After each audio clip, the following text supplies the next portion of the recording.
J'investis dans les cryptos pour être riche dans le futur. Paire de couilles dans le futal, ainsi soit-il. Mon bitcoin et mon couteau. La deuxième partie de l'émission va démarrer et on va parler de l'actu crypto en général. On va parler des perspectives. On va essayer de s'imaginer un petit peu dans un an. Où est-ce qu'on pourrait en être? Est-ce qu'on pourrait être bien dans un an? Est-ce que ça pourrait être l'euphorie? Est-ce que des vies vont changer? Bon voilà, va falloir regarder du coup ce qui va se passer sur cette année 2024 pour répondre à cette question. On va aussi parler rapidement d'FTX et puis de quelques actus, de quelques données, de quelques datas. Et je vais démarrer tout de suite avec FTX.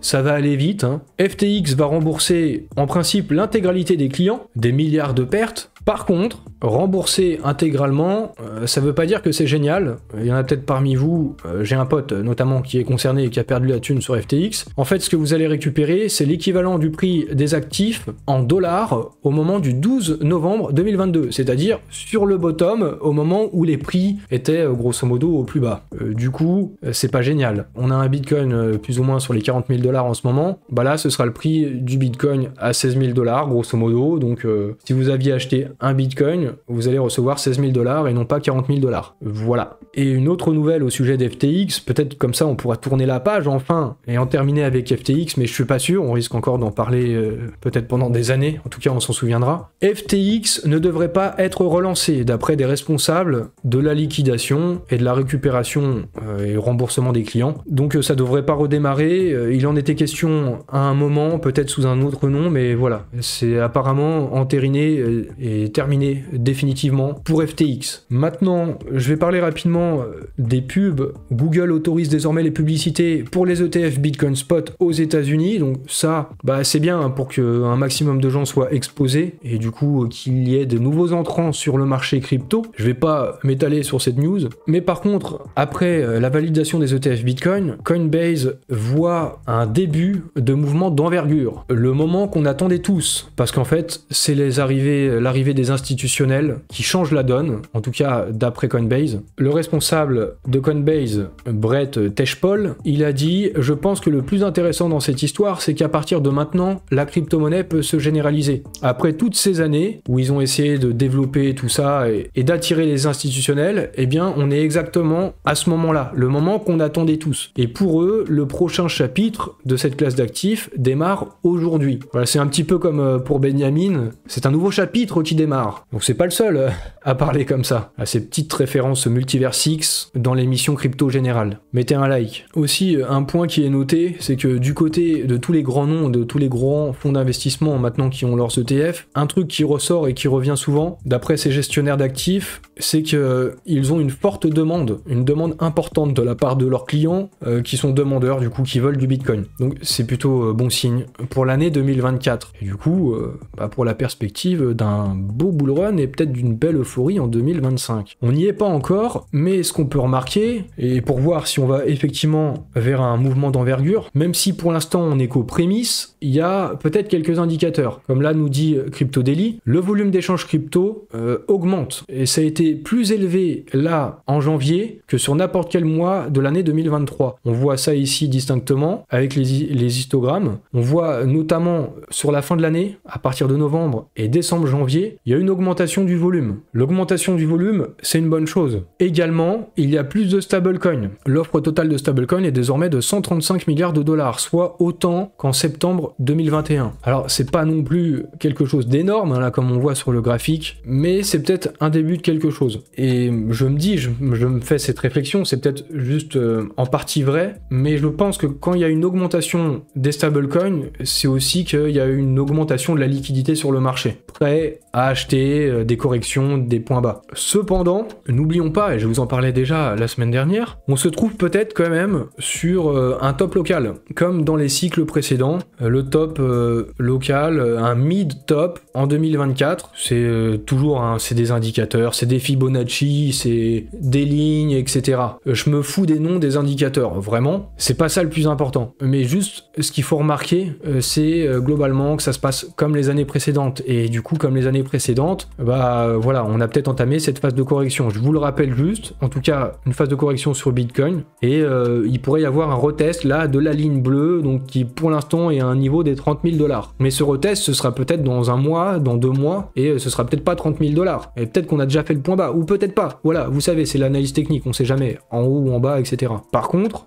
bien qu'il semble probable qu'on soit dans une correction, ce qui semble aussi probable, c'est une alt season sur 2024. Comme le fait remarquer Titano Crypto, on pourrait peut-être avoir des gains massifs qui seront réalisés en 2024 sur les alts. Regardez, encore une fois, on a des histoires de retracement, 38.2, Fibonacci, etc.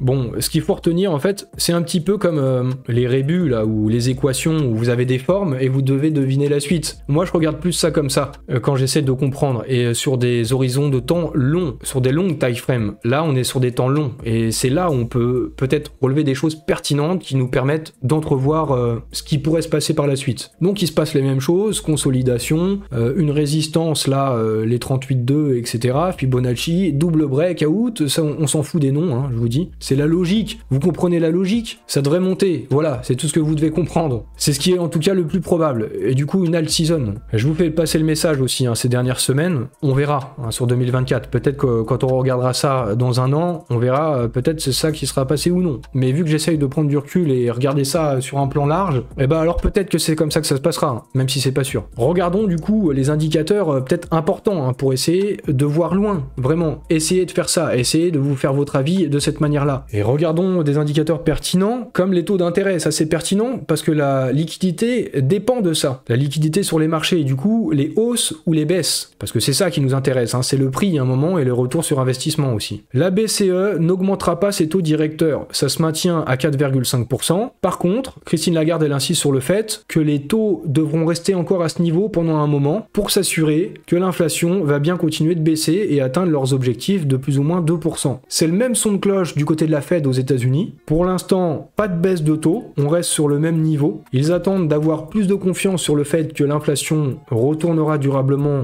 vers les 2%. Cependant, Jérôme Powell, l'équivalent de Christine Lagarde au niveau de la BCE, mais là du côté de la Fed, il a déclaré que leur politique de taux est probablement à son pic, donc c'est terminé les hausses de taux, et qu'il sera approprié de baisser les taux à un moment cette année. Donc en 2024, on se dirigerait bien vers une baisse des taux, même si c'est pas immédiatement au mois de mars. Donc dans cette configuration, je me dis que dans un an, on sera peut-être, j'emploie le conditionnel, hein, on n'est jamais sûr de rien, on sera peut-être dans une euphorie et peut-être que la vie de certaines personnes auront changé. Vous savez, c'est ce genre de choses et ce genre d'histoire. Ça y est, j'ai mes kits, j'ai plein d'argent, j'ai plus à travailler, et c'est ce genre d'histoire qui amène plein de nouveaux arrivants, plein d'autres personnes, et on tombe dans une euphorie et on imprime des plus 20, des plus 30% chaque jour. Si vous avez vécu le dernier bull run, vous vous souvenez de ça, eh bien peut-être que dans un an, on sera de nouveau dans cette phase-là. Les ETF Bitcoin, ils ont été approuvés, les taux devraient baisser en 2024, ça c'est des indicateurs forts, et je vois pas grand-chose qui pourrait empêcher le bull run.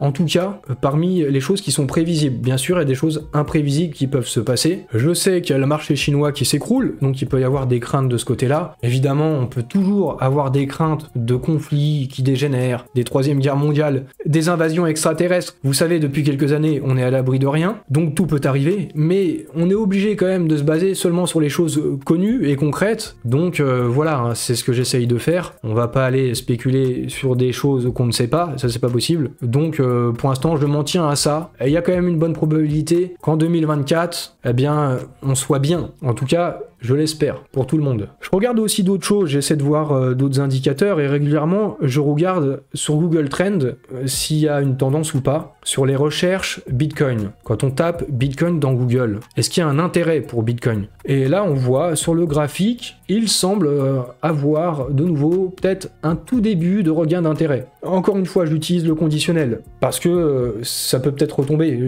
et donc voilà, ça sera pas significatif dans ce cas-là. Mais ce que je remarque, c'est que ça fait quand même très longtemps, et là c'est sur une échelle de temps assez longue, ça fait quand même très longtemps qu'on n'a pas atteint ces niveaux d'intérêt. Par contre, je nuance, en tout cas moi de ce que je perçois via mes réseaux sociaux, via YouTube, via X et tout, je ne ressens pas encore d'un regain d'intérêt et plein de nouveaux. Donc on est loin encore, je pense, à ce stade de l'euphorie. Il faudra voir dans un an où est-ce qu'on en sera. Quelques nouvelles, moi je pense, je vous en parle depuis un certain temps, qui pourraient contribuer à impacter positivement peut-être le marché crypto. C'est ce qui pourrait se passer sur X, puisque X continue d'obtenir des licences bancaires, cette fois-ci au Nevada. Et on a déjà vu, il y a aussi des licences qui concernent les cryptos. Donc s'il y a des cryptos un jour sur X, ça pourrait être bon aussi pour l'adoption de nouveaux entrants et tout. Et donc pour le bull run. En tout cas, il continue d'avoir des licences bancaires. Dodge Designer le fait remarquer, là en disant que avec le Nevada, on en est à 18 licences bancaires. Il a dit ça le 30 janvier. J'ai commenté en lui disant il y a toujours rien en Europe, parce que je sais pas si vous remarquez, ils obtiennent des licences bancaires seulement du côté des États-Unis, mais il y a quand même beaucoup de monde qui est sur X en Europe. Et dans la même journée, le 30 janvier, une nouvelle licence bancaire, cette fois-ci le Nebraska. Maintenant, c'est 19 États aux États-Unis, mais bon, je redis toujours à Dodge Designer, même si je sais qu'il me répondra pas. Voilà, toujours rien pour l'Europe, je fais remarquer. Je trouve ça étrange,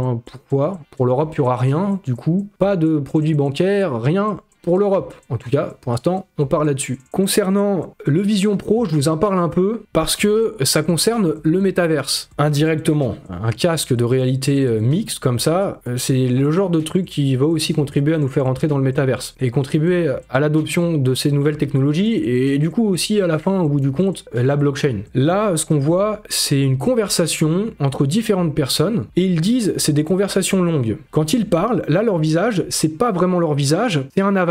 C'est une reproduction assez fidèle et assez réaliste de leur visage. Et eux, ce qu'ils disent, c'est qu'au début, ça fait un peu bizarre, mais assez rapidement, ils s'y habituent et ils font plus gaffe et en fait, ils parlent et ils discutent comme s'ils étaient dans une conversation avec des gens en face d'eux. Donc voilà, ça, c'est le métaverse et on se dirige vers ça. Et là, normalement, au moment où vous regardez cette vidéo sur YouTube, il me semble que le Vision Pro est sorti, donc c'est un produit qui est officiellement disponible, même s'il est très cher, ce sera pas accessible à tout le monde, mais ça participe aussi à l'adoption et petit à petit on rentre de plus en plus dans un univers virtuel. Je sais pas si c'est bon tout ça, il y a du bon, il y a du moins bon, mais je vous fais part de toutes ces informations et je vous invite à prendre du recul comme d'habitude. Et puis maintenant à liker la vidéo, à vous abonner, à activer les notifications, vous pouvez toujours commenter, dire ce que vous en pensez. Et voilà, c'est terminé, je vais vous souhaiter une bonne soirée, j'espère que vous avez apprécié et je vous dis à la prochaine. Salut à tous.